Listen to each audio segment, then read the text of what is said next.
दिसला. हो भाई. थँक्यू दादा.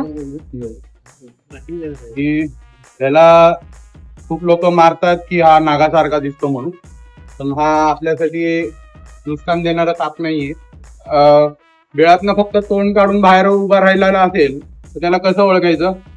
त्याच्या दोन्ही जबड्यांच्या मध्ये बघा काळ्या लाईनी आहेत उभ्या, तर ह्या लाईनीने तुम्ही ओळखू शकता की हा धामण जातीचा साप आहे.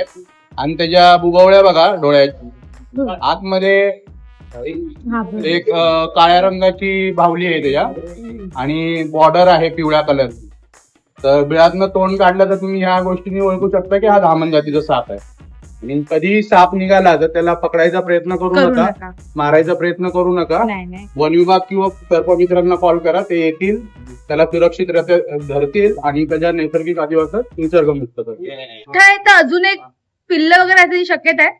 नाही, हे कसं आहे, कंस्ट्रक्शन लाईनच्या पाईपात वगैरे बसून येतात कधी कधी, किंवा आपल्या आजूबाजूला गटर लाईन असतील ना त्यातनं ते उंदरांच्या मागे येतात लांबपर्यंत. हा उंदीर खाणारा साप आहे, इंग्लिश मध्ये रॅट स्नेक.